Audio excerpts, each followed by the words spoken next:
What is the expected increase in cement demand for FY 2022?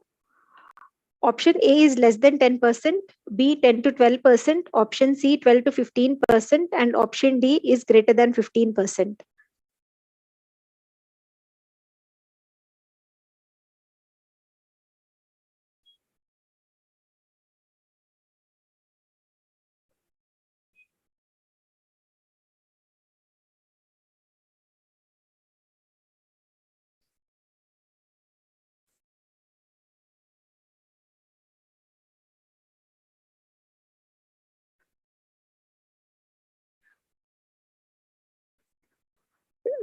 To begin with, we shall discuss the demand outlook.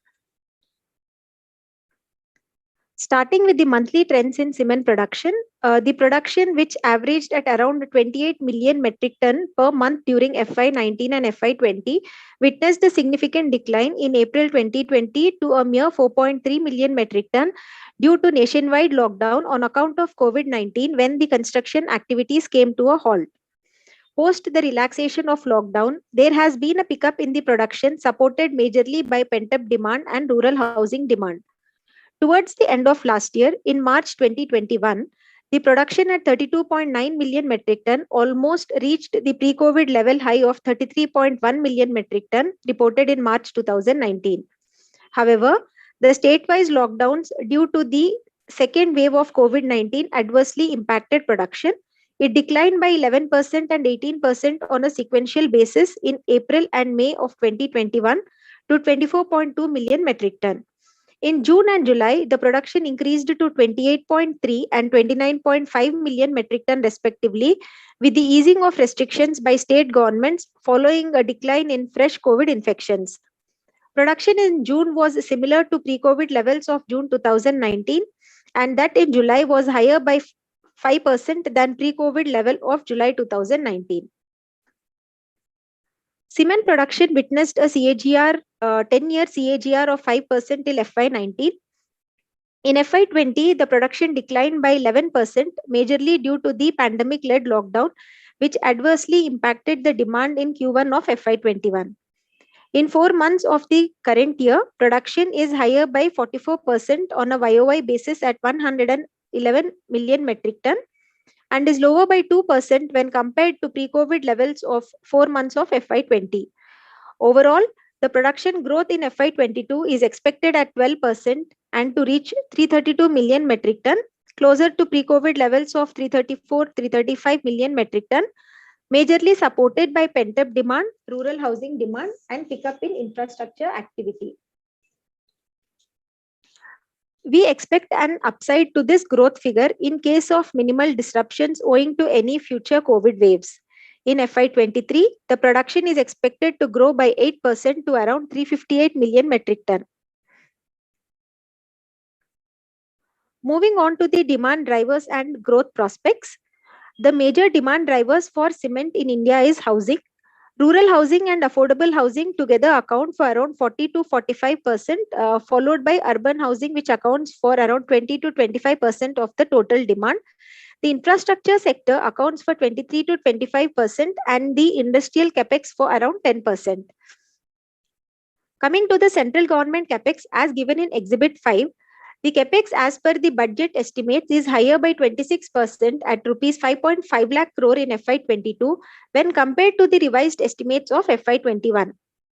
The central government has increased its capex in the recent years to 3.1% of GDP in FY21 revised estimates and is budgeting to increase it to 3.8% of GDP in FY22. Going forward, as the government is focusing on increasing the pace of infrastructure capex to revive investment and economic growth, role of state governments in overall capex will become even more important. The government has identified a pipeline of infrastructure projects to be developed under the National Infrastructure Pipeline, involving total expenditure of rupees 111 lakh crore over FY20 to FY25, and the state's budget is estimated to finance about 24 to 26% of this capex. The budgeted capital expenditure of 19 larger states constitutes over 92% of the total capex of all the states. The aggregate capital outlay by these states during FY21 was 17% lower as per revised estimates at rupees 4.3 lakh crore compared to the budget of rupees 5.2 lakh crore. However, basis the provisional estimates of monthly capital expenditure incurred by these states, it is estimated to be even lower at rupees 3.7 lakh crore in FY21. The total capital outlay for FY22 budgeted estimates is around rupees 5.9 lakh crore, which is higher by 58% over FY21 provisional. While the budgeted capital outlay estimates appear quite optimistic, given that the last two financial years have seen muted capex, higher growth is achievable. However, any risk of further COVID waves remains in the near to medium term. In this case, the states might again incur lower than budgeted capital spending in FY22. On the sector-wise outlay 10, the transport and irrigation sectors account for 43% of the total outlay in FY22, which is expected to support the cement demand. Moving on to the sector-specific discussion on the next slide. The rural housing was supported by the higher MSP for Kharif crop, enhanced procurement by government agencies, and continuation of healthy increase in food grain production for the recently concluded Rabi harvest. Going forward, the farm sector outlook will be contingent on the Kharif procurement by government agencies, given the modestly higher MSPs for the marketing season of FY22. The Kharif sowing remains healthy compared to FY20. The current reservoir storage is trailing the corresponding level in 2019 and 2020. This suggests a cautious outlook for Rabi sowing unless rains remain strong in the rest of September 2021, which would be counterproductive for the Kharif harvest. Further, uneven distribution of monsoon rains could impact output this harvest season. On the affordable housing front, the pending houses to be completed under PMAY Grameen is 6.1 million and PMAY Urban is 6.3 million by calendar year 22. This, along with the higher aggregate budgetary allocation for FY22 at 47,500 crore compared to rupees 40,500 crore in revised estimates of previous year, is expected to support the cement demand.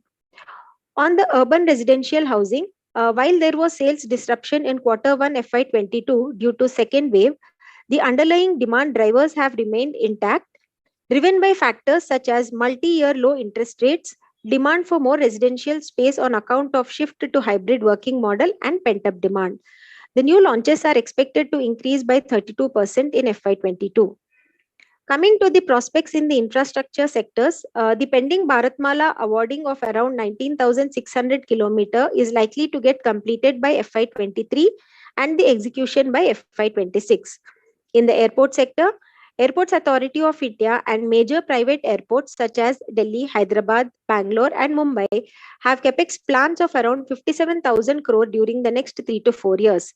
In railways, during FY22 to FY26, the capex under National Rail Plan is at around 9.4 lakh crore, of which 67% accounts for track infrastructure and terminals.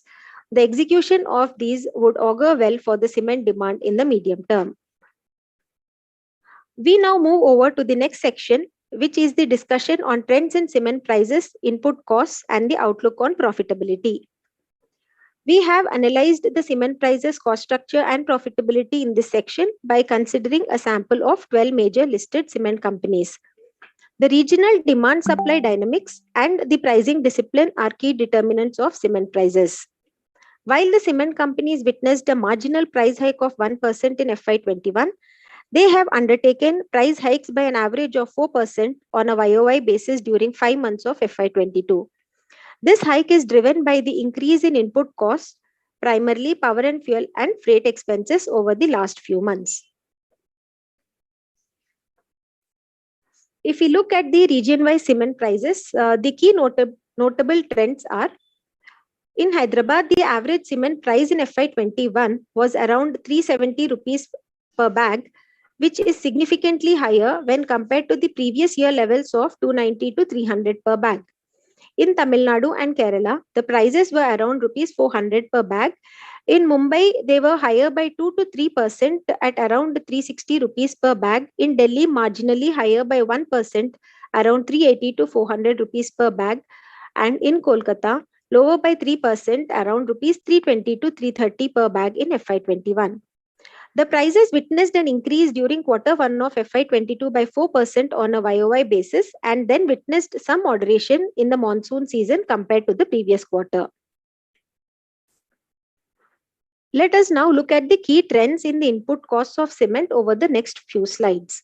Starting with the raw material cost, which accounts for 17 to 20% of the total cost. This cost is dependent on quality of limestone, blended cement mix, and proximity of the availability of various raw materials to the cement plant.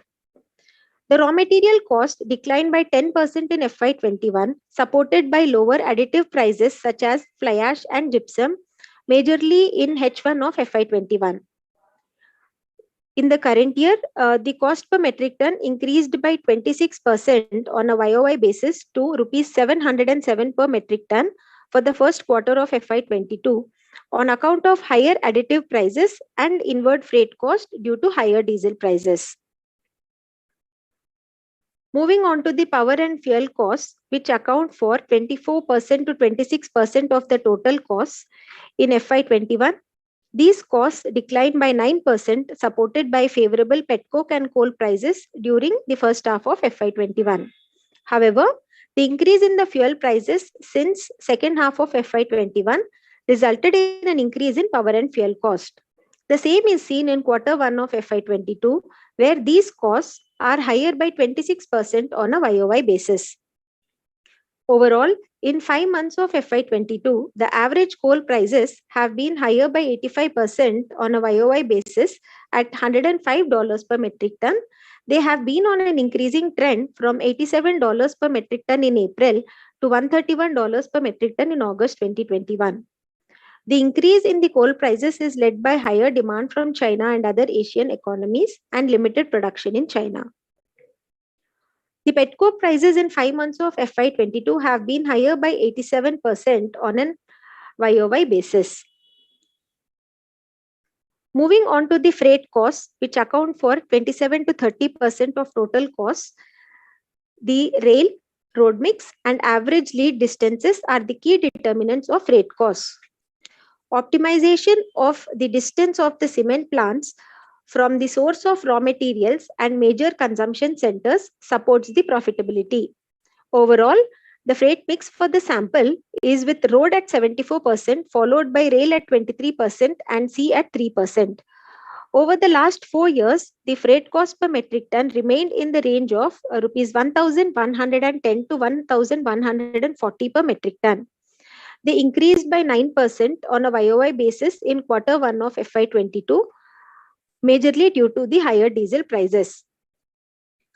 We will now launch a second poll for the day on EBITDA per metric ton.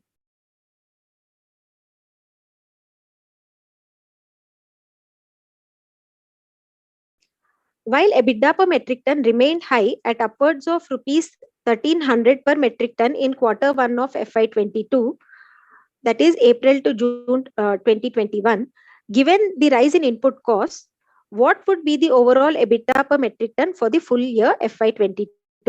Option A, rupees 1,100 to 1,150 per metric ton. Option B, rupees 1,150 to 1,200 per metric ton. Rupees C, 1,200 to 1,250 per metric ton. Option D, rupees 1,250 to 1,300 per metric ton.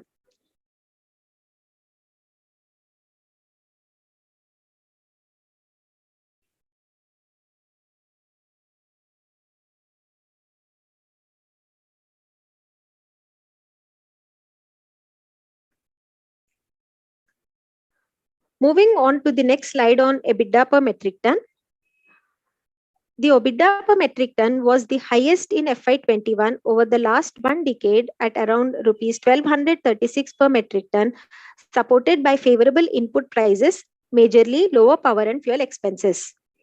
While the industry witnessed cost side pressures, the companies reported highest ever EBITDA per metric ton at rupees 1,372 in Q1 of FY22, surpassing the previous peak of around 1300 achieved in Q1 of FY21, majorly supported by higher net sales realization and cost optimization measures undertaken. However, as the input costs are expected to remain at elevated levels, we expect a moderation in EBITDA per metric ton to around 1150 rupees per metric ton. If the cement companies are able to hike the net sales realization following any further increase in the input costs from the current levels going forward, then there could be an upside to our EBITDA per metric ton expectations.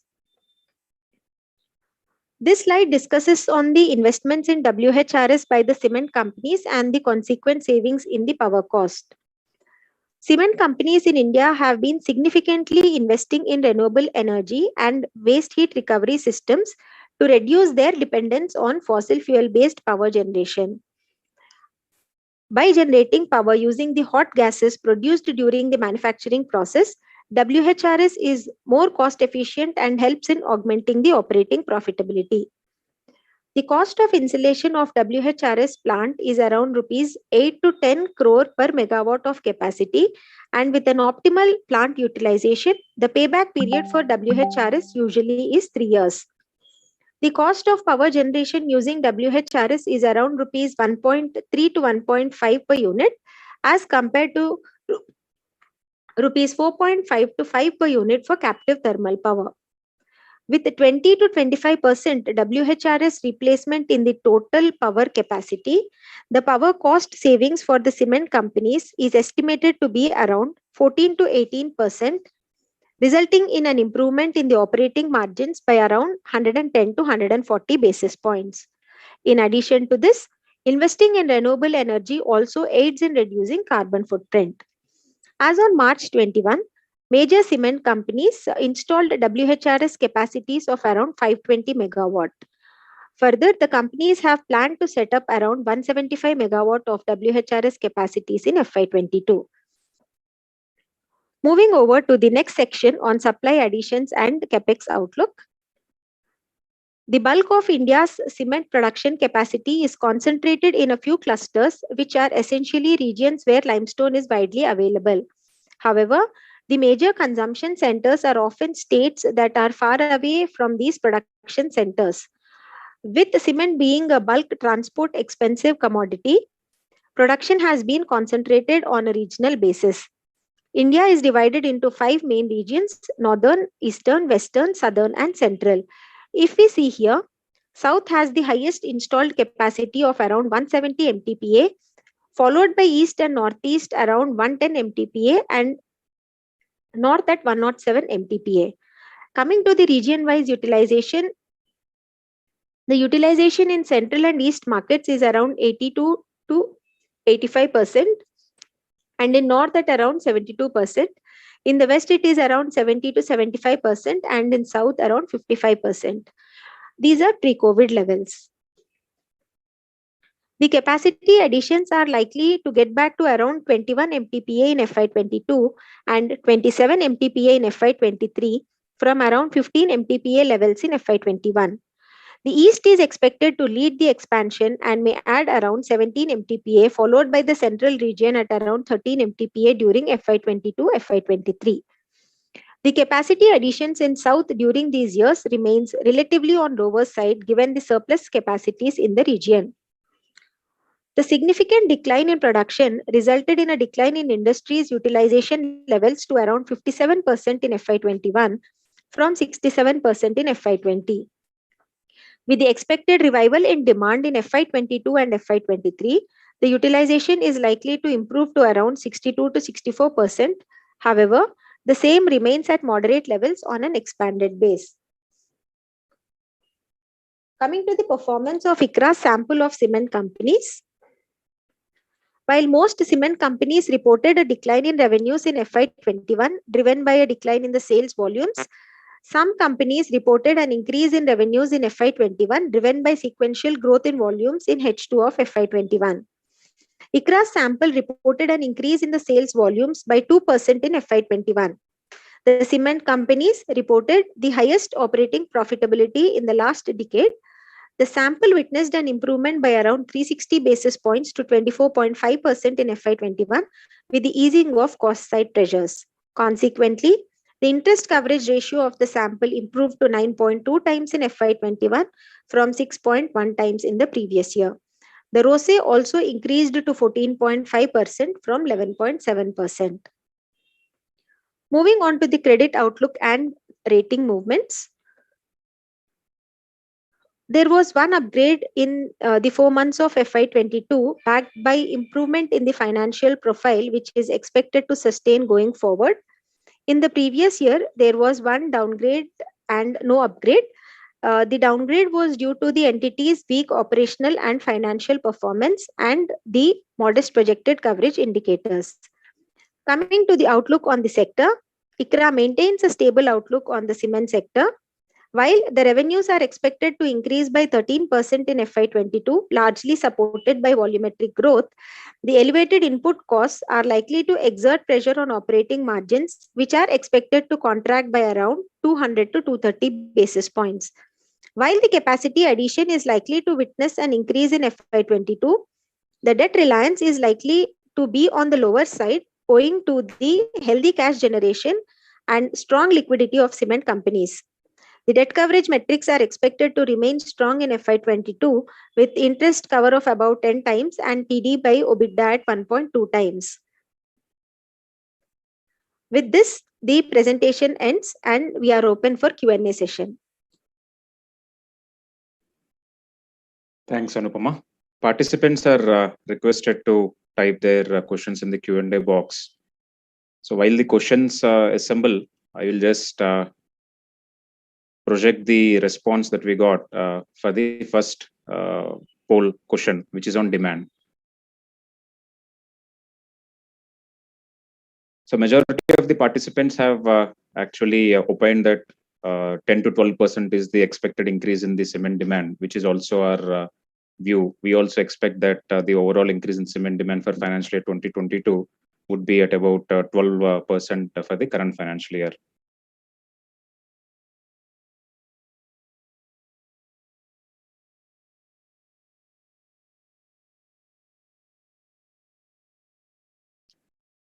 On the second poll question again, which is on the EBITDA per metric ton, many of the participants, almost 54%, have responded that although the first quarter reported EBITDA per metric ton is at about 1300 odd rupees per metric ton, which is perhaps one of the highest we have seen in the recent past.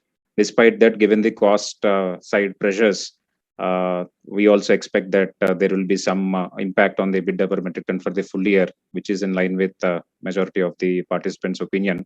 We expect that the EBITDA per metric ton would come to about 1150 rupees for the current financial year.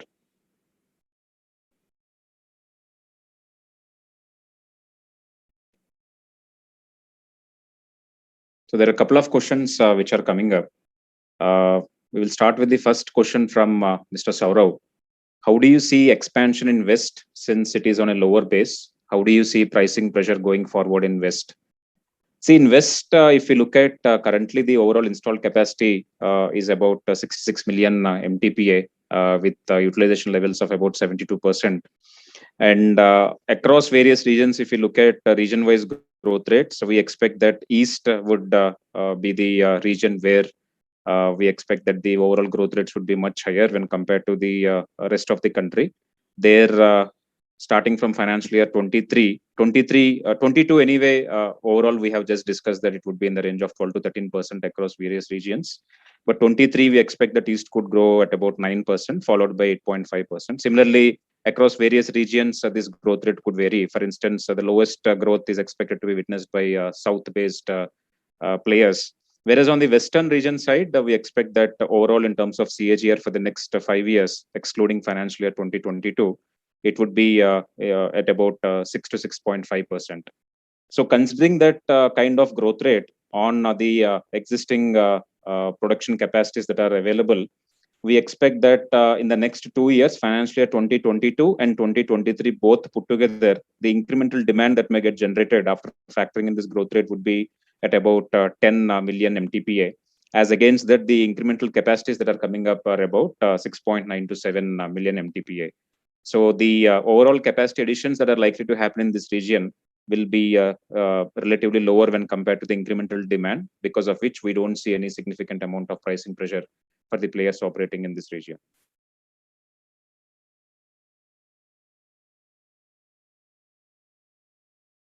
So the next question is again on the region-wise growth for financial year 2022. We just discussed on that. Overall growth is expected to be at about 12%. But as I said, the east and central regions are the ones who will dominate to some extent, even in the current financial year, given the significant amount of capex in terms of affordable housing and the infrastructure projects which are being taken up in these regions. So east and central, when compared to the overall growth rates, there could be 125 to 175 basis points higher growth rates witnessed in these regions, whereas in the rest of the country it will be slightly lower than 12%. Net for financial year 2022, the overall growth at pan India level would be at about 12%. That is our estimate for financial year 2022. Cement prices expectation for financial year 2022. In the first quarter so far, there has been pricing discipline and there have been price revisions by about 4% in Q1 of financial year 2022. And going forward also, given the overall pricing discipline and the rise in input costs that we are witnessing, there could be certain revisions that may happen as we move along. May not be in the monsoon period, but post that in Q3, Q4, depending on to what extent the price escalations may be there on the cost front, there could be certain revisions which may be taken up by the players.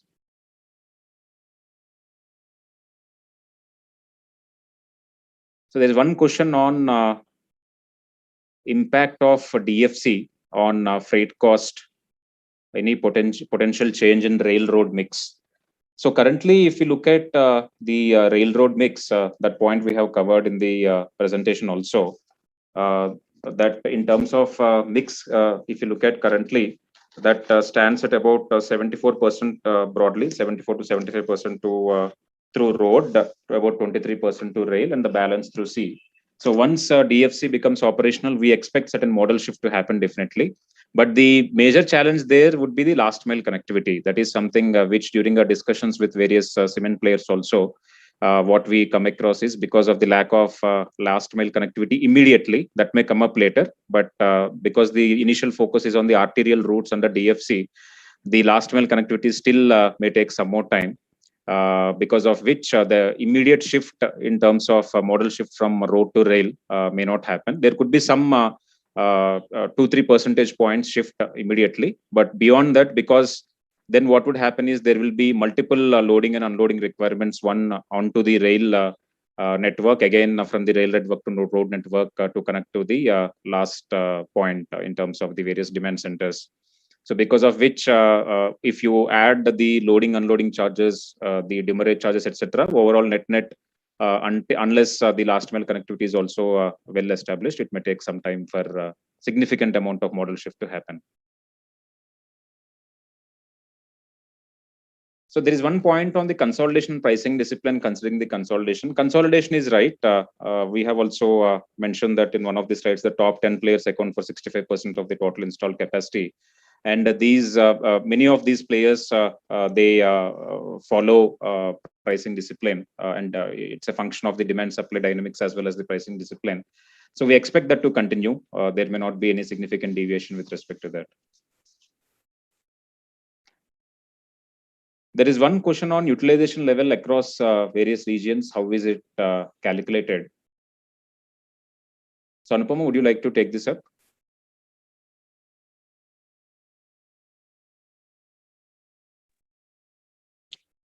It is the demand in the specific region on the base is the installed capacity in that particular region.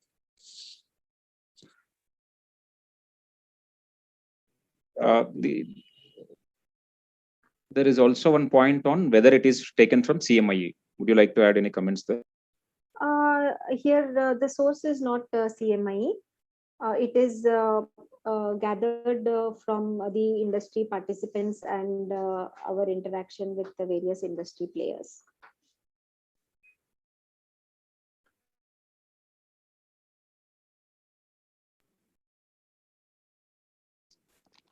There is one question on which region will have highest capex for financial year 22 and 23. What will drive the capex in those regions? So as we were discussing earlier, the major growth drivers across these regions would be the rural housing, affordable housing, and the infrastructure-related investments. And amongst all the regions, east and central regions are the ones where we expect, at least in the next 3 to 5 year period, because of the huge thrust on the affordable housing and the rural housing that is happening in these regions, that will drive the overall demand for cement in these regions. So overall, in terms of region-wise growth rates, as I mentioned earlier, East would be leading the pack at about 8.5 to 9% for the next 5 years, excluding financial year 2022. I'm talking about 23 to 26, the period between 23 to 26, 8.5 to 9% could be the growth rate in that region, because of which we are also seeing, if you look at incremental capacity additions that are happening in the sector, majority of the capacity additions are happening in the eastern region, followed by the central region, which is in line with the actual growth rates which are likely to be witnessed in these regions. Again, next to east, the other major region where the growth will be relatively higher is the central region. Here also, it's a mix of rural housing plus infrastructure. There is some good amount of contribution from the infrastructure also in this region. So combination of these two is expected to result in about 7 to 7.75% kind of growth rates between this period between 23 to 26. And for the remaining regions, especially south and north, these will be relatively witnessing lower growth rates when compared to east and central. That could be in the range of 4.75 to 5.25, 5.5%. And west will be relatively better, somewhere in between south and north and east and central. That could be at about 6.5% or so in CAGR terms.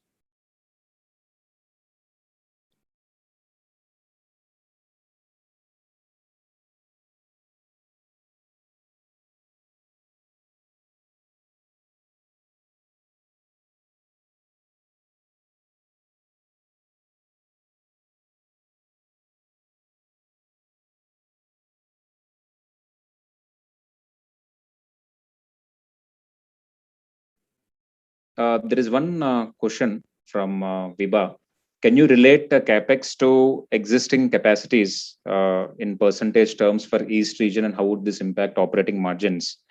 So Eastern region, if you look at the installed capacity currently, that's about 111 million metric ton. And if we look at the overall growth in demand that is expected in this region, the incremental demand that is likely to happen over the next 2 years, at least financially 22 and 23, is estimated to be at about 17 to 18 million metric ton. As against that, the capacity additions are also expected to be in the same range.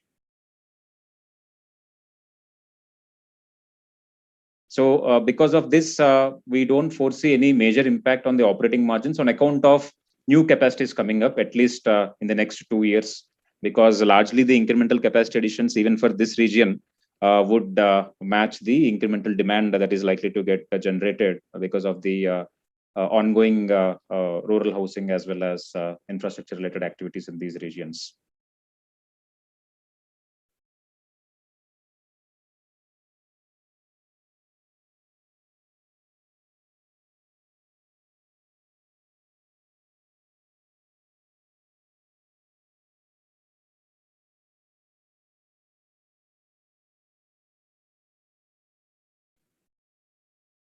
So there are no further questions. We'll just wait for a minute.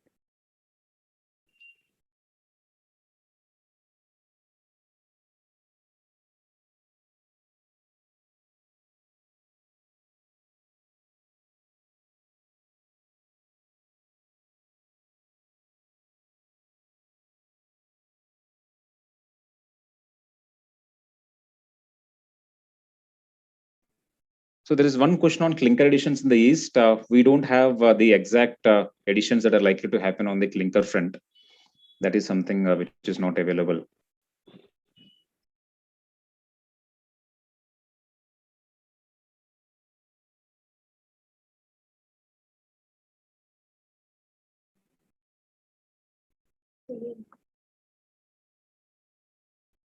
There is one question on the capacity utilizations region wise. Do you see any improvement? So region-wise capacity utilization levels, as mentioned during the presentation, the maximum utilization is in the eastern region at about 85%, followed by central region at 82%, then north at about 75%, west would be at about 72%, and south would have lowest utilization levels at 54%. So overall, given the fact that the incremental additions to a large extent over the next 2 years, which is estimated to be at about 48 million metric ton, as against the incremental demand, which is expected to be at about 60 odd million metric ton, there would be some minor improvement, a marginal improvement in the overall utilization levels, not a significant increase.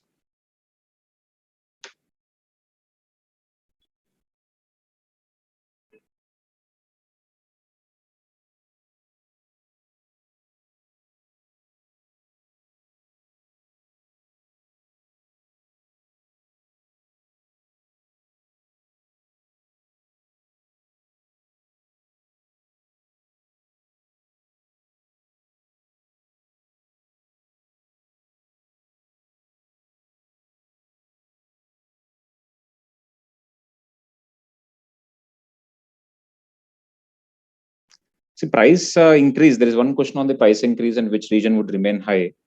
I think region-wise prices, Anupama, if you can go back to that slide, we have captured that different regions have, depending on the demand-supply characteristics there and the overall imbalances on those front, the prices would get determined. So companies, to a large extent, given the factors that we discussed so far in the pricing discipline, they were able to pass on the increase in the input costs. That is also reflected in the Q1 EBITDA margins, which they have reported. So far, there were no major issues in terms of ability of the players to pass on the increase in the input costs. So Anupama, would you like to revisit this slide and quickly summarize the region-wise price trends that we have seen? So if we see in financial year 21, in the Hyderabad region, the prices increased to 370 rupees per bag from previous year levels of 290 to 300 per bag, translating to an increase of 27 to 28%. In the Mumbai market, they were marginally higher by 2 to 3%, around 360 per bag. And in the Delhi, they were marginally higher by 1% at 380 to 400 per bag.